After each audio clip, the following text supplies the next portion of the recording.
யாத்திரையாகமம் 4ஆம் அதிகாரம்.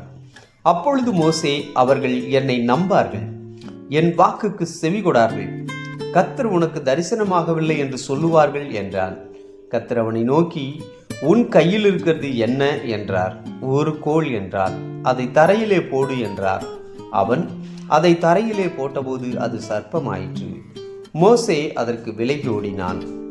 அப்பொழுது கர்த்தர் மோசேயை நோக்கி, உன் கையை நீட்டி அதன் வாளை பிடி என்றார்.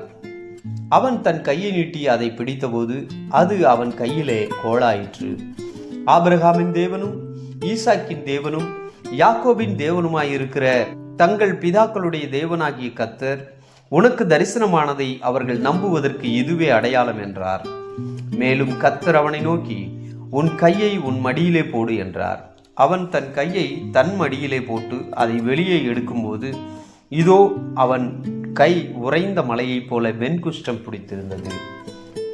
அவர், உன் கையை திரும்பவும் உன் மடியிலே போடு என்றார். அவன் தன் கையை திரும்பவும் தன் மடியிலே போட்டு தன் மடியிலிருந்து அதை வெளியே எடுத்தபோது அது திரும்ப அவனுடைய மற்ற சதையைப் போலாயிற்று.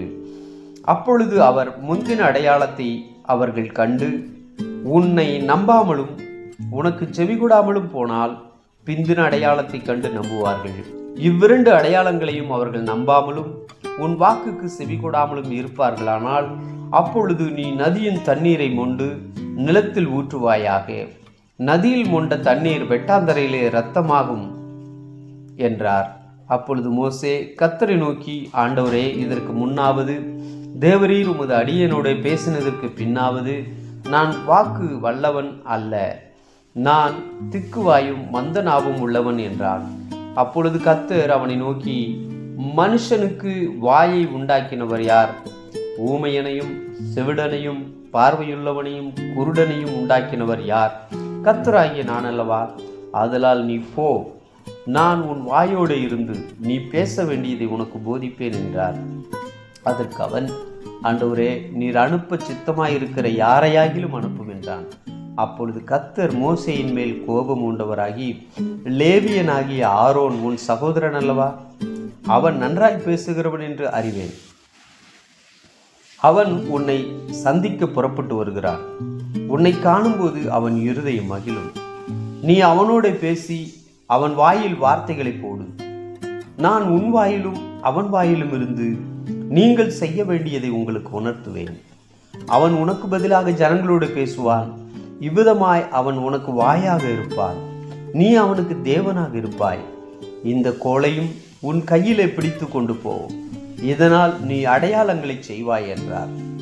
மோசே தன் மாமனாகிய எத்ரோவினிடத்துக்கு வந்து, நான் எகிப்தில் இருக்கிற என் சகோதரிடத்திற்கு திரும்பி போய் அவர்கள் இன்னும் உயிரோடு இருக்கிறார்களா என்று பார்க்கும்படி புறப்பட்டு போக உத்தரவு தர வேண்டும் என்றான். அப்பொழுது எத்ரோ மோசேயை நோக்கி, சுகமாய் போய் வாரும் என்றான். பின்னும் கர்த்தர் மீதியானிலே மோசேயை நோக்கி, நீ எகிப்துக்கு திரும்பி போ, உன் பிராணனை வாங்க தேடின மனிதர் எல்லாரும் இறந்து போனார்கள் என்றார். அப்பொழுது மோசே தன் மனைவியையும் தன் பிள்ளைகளையும் கழுதையின் மேல் ஏற்றி கொண்டு எகிப்து தேசத்துக்கு திரும்பினான். தேவனுடைய கோலையும் மோசே தன் கையிலே பிடித்து கொண்டு போனான். அப்பொழுது கர்த்தர் மோசேயை நோக்கி, நீ எகிப்திலே திரும்பி போய் சேர்ந்த பின் நான் உன் கையில் அளித்திருக்கிற அற்புதங்கள் யாவையும் பார்வோனுக்கு முன்பாக செய்யும்படி எச்சரிக்கையாயிரு. ஆகிலும் நான் அவன் இருதயத்தை கடினப்படுத்துவேன், அவன் ஜனத்தை போகவிடான்.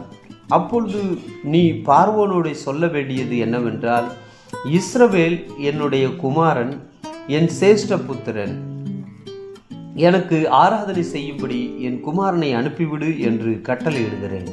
அவனை விடமாட்டேன் என்பாயாகில் நான் உன்னுடைய குமாரனை உன் சேஷ்ட புத்திரனை சங்கரிப்பேன் என்று கர்த்தர் சொன்னார் என்று சொல் என்றார்.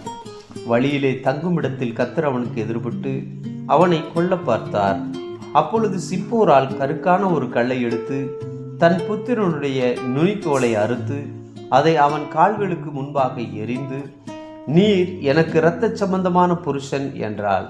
பின்பு அவர் அவனை விட்டு விலகினார். அப்பொழுது அவள், விருத்த சேதனத்தின் நிமித்தம் நீர் எனக்கு இரத்த சம்பந்தமான புருஷன் என்றாள். கர்த்தர் ஆரோனை நோக்கி, நீ வனாந்தரத்தில் மோசேக்கு எதிர்கொண்டு போய் என்றார். அவன் போய் தேவ பர்வதத்தில் அவனை சந்தித்து அவனை முத்தம் செய்தான். அப்பொழுது மோசே தன்னை அனுப்பின கர்த்தருடைய சகல வார்த்தைகளையும் அவர் தனக்கு கட்டளையிட்ட சகல அடையாளங்களையும் ஆரோனுக்கு தெரிவித்தான். மோசேயும் ஆரோனும் போய் இஸ்ரவேல் புத்திரரின் மூப்பர் எல்லாரையும் கூடி வரச் செய்தார்கள். கர்த்தர் மோசேக்கு சொல்லிய சகல வார்த்தைகளையும் ஆரோன் சொல்லி ஜனங்களின் கண்களுக்கு முன்பாக அந்த அடையாளங்களையும் செய்தான். ஜனங்கள் விசுவாசித்தார்கள். கர்த்தர் இஸ்ரவேல் புத்திரரை சந்தித்தார் என்றும் அவர்கள் படும் உபத்திரவங்களை கண்ணோக்கி பார்த்தார் என்றும் அவர்கள் கேட்டபோது தலை குனிந்து தொழுது கொண்டார்கள். ஆமென்.